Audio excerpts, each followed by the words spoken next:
Good afternoon all of my students.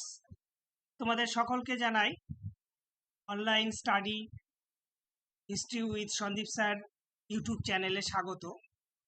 আজকে আমরা যে বিষয়টা নিয়ে আলোচনা করব, দেখো এর আগের ভিডিওতে আমি তোমাদের রিসার্চ এবং তার যে বৈশিষ্ট্য অর্থাৎ তার ক্যারেক্টারিস্টিক্স যে রয়েছে সেটা নিয়ে আমি অলরেডি একটা ভিডিও পোস্ট করেছি।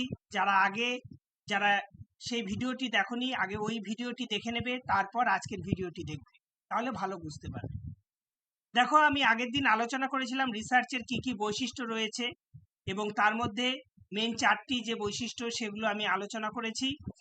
প্রত্যেকটাই গুরুত্বপূর্ণ বৈশিষ্ট্য। তবে আজকে আমি তোমাদের বাকি যে অংশটুকু রয়েছে রিসার্চের যে বৈশিষ্ট্যগুলো, বাকি অংশটুকু আলোচনা করব। তোমাদের যদি ভিডিও ভালো লেগে থাকে তাহলে অবশ্যই সাবস্ক্রাইব করবে চ্যানেলটি, লাইক করবে এবং শেয়ার করবে। দেখো, রিসার্চ এবং তার ক্যারেক্টারিস্টিক্সে আমরা গতদিন যে বৈশিষ্ট্যগুলো আলোচনা করেছি তার মধ্যে আমরা আলোচনা করেছি তার ফার্স্ট ফিচার্স হচ্ছে অবজেক্টিভিটি, রিলায়েবিলিটি এবং তোমার ভ্যালিডিটি, ক্রেডিবিলিটি, এই বিষয়গুলো আমরা আলোচনা করেছি। আজকে বাকি যে অংশগুলো রয়েছে রিসার্চের বৈশিষ্ট্য সেগুলো আমরা ভালো করে বুঝব। তো ফার্স্ট হচ্ছে রিসার্চের একটা অন্যতম বৈশিষ্ট্য হলো রিসার্চ হতে হবে অ্যাকুরেসি, হচ্ছে রিসার্চের একটি অন্যতম বৈশিষ্ট্য। কি বললাম? রিসার্চের অন্যতম বৈশিষ্ট্য হলো অ্যাকুরেসি। অ্যাকুরেসি অ্যাকুরেসি কথার অর্থ কি? How close the sample parameters to the population. First আমরা জানি পপুলেশন এবং স্যাম্পল। পপুলেশন হচ্ছে আমরা যখন কোনো রিসার্চ করি তখন একটা, ধরো দক্ষিণ দিনাজপুরে তুমি শিক্ষা ছাত্রছাত্রীরা কতটুকু ডেভেলপ করেছে সেটা দেখতে চাইছো, তাহলে তুমি তো দক্ষিণ দিনাজপুরের সমস্ত ছেলে মেয়েকে নিবে না, তুমি দক্ষিণ দিনাজপুরের কোনো একটা ব্লক বা কোনো একটা গ্রাম থেকে ছেলে মেয়েকে তুলবে। তাহলে এই যে দক্ষিণ দিনাজপুরের পুরো ডিস্ট্রিক্টটা হচ্ছে পপুলেশন, কোনো একটা গ্রামকে তুলে নিলাম সেটা হলো স্যাম্পেল। এই স্যাম্পেল রেজাল্টে দেখা গেল যে না, এখানকার ছেলে মেয়েদের 70% রয়েছে শিক্ষাটা, 70% ছেলে প্রাইমারি যে এডুকেশন সেই এডুকেশন নেই। এবং সেটা দেখা যাচ্ছে গোটা দক্ষিণ দিনাজপুরের ক্ষেত্রে প্রায় একই ধরনের রেজাল্ট আসছে, 68 to 70% এই ধরনের রেজাল্ট আসছে। তাহলে আমরা বলতে পারি যে রিসার্চের যে ফিচার্স রয়েছে অ্যাকুরেসি, সেটাকে কি করেছে? ক্লিয়ার করেছে। তাহলে রিসার্চ, আমরা যে রিসার্চ করব তার একটা অন্যতম বৈশিষ্ট্য হচ্ছে অ্যাকুরেসি, এবং রিসার্চে অ্যাকুরেসি থাকতে হবে। এর রেজাল্ট কি হবে? জেনারেলাইজেশন বা জেনারেলাইজেবল, রিলায়েবল অ্যান্ড ভ্যালিড। দেখো, জেনারেল কথার অর্থ কি? যখন অর্থাৎ একই ধরনের রেজাল্ট আসবে। তুমি যদি 2 অণু হাইড্রোজেনের সঙ্গে 1 অণু অক্সিজেন মেশাও তাহলে কিন্তু সেখানে H2O অর্থাৎ জল উৎপন্ন হবে, তাই না? পরমাণু যদি মিশ্রণে উৎপন্ন হয়। তো এটা হচ্ছে জেনারেল, অর্থাৎ সব ক্ষেত্রে একই হবে। বরফকে যদি তুমি উষ্ণতা দাও তাহলে জলে পরিণত হবে, জলকে যদি উষ্ণতা দাও তাহলে সেটা বাষ্পে পরিণত হবে। এই যে প্রত্যেকটা ক্ষেত্রে একই রকম হবে, অর্থাৎ তুমি স্যাম্পল এবং পপুলেশন যেটা নেওয়া হয়েছে তার যে রেজাল্ট সেটা যখন সবসময় একই রকম হবে তখন সেটাকে বলা হয় জেনারেল। তো রেজাল্টে রিসার্চের একটা অন্যতম ফিচার হচ্ছে অ্যাকুরেসি, এবং সেখানে রেজাল্ট হতে হবে জেনারেল। নেক্সট হচ্ছে ক্রেডিবিলিটি। ক্রেডিবিলিটি কথার অর্থ কি? এটা একটা রিসার্চের আরেকটা বৈশিষ্ট্য, অর্থাৎ আমরা যে ডেটাটাকে ইউজ করব, যে ডেটাটার উপর বেস করে আমরা রিসার্চ করব, সেই ডেটাটা হতে হবে অবশ্যই, সেই ডেটা কালেকশনের টেকনিকটা হতে হবে বেস্ট, এবং ডেটাটা হতে হবে সবচেয়ে অ্যাকুরেট ডেটা, অর্থাৎ সঠিক ডেটাকে নিতে হবে। কি হতে হবে? যে ক্রেডিবিলিটি থাকবে। ক্রেডিবিলিটি কথার অর্থ কি?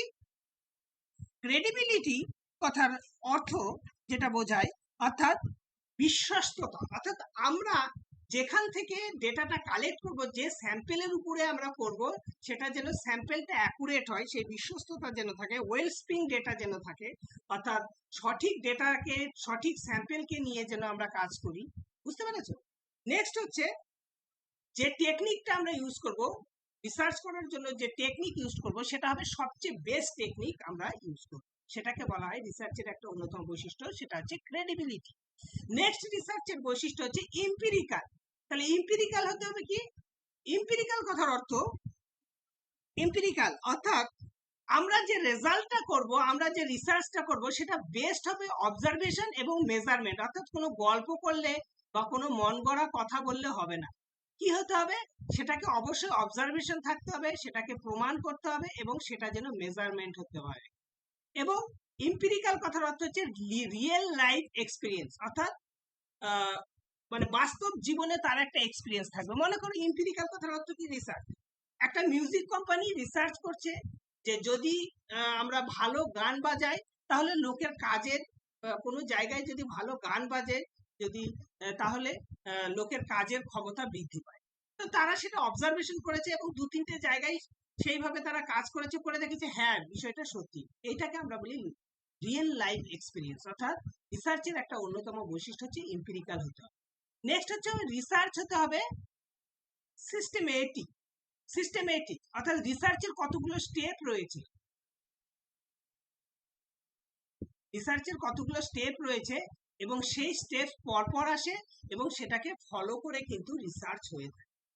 নেক্সট হচ্ছে রিসার্চের বৈশিষ্ট্য হচ্ছে সাইক্লিক্যাল, অর্থাৎ কোনো একটা রিসার্চ শুরু হয় প্রবলেম থেকে, তোমরা জানো, এবং তারপরে হাইপোথিসিস এবং লাস্টে সেটা সলিউশন হয় এবং সলিউশন থেকে আবার একটা প্রবলেম বেরোয় যেটা আরেকজন নিয়ে রিসার্চ করে। অর্থাৎ রিসার্চ সবসময় একটা এরকম গোল চক্রাকারে আবর্তিত হয়।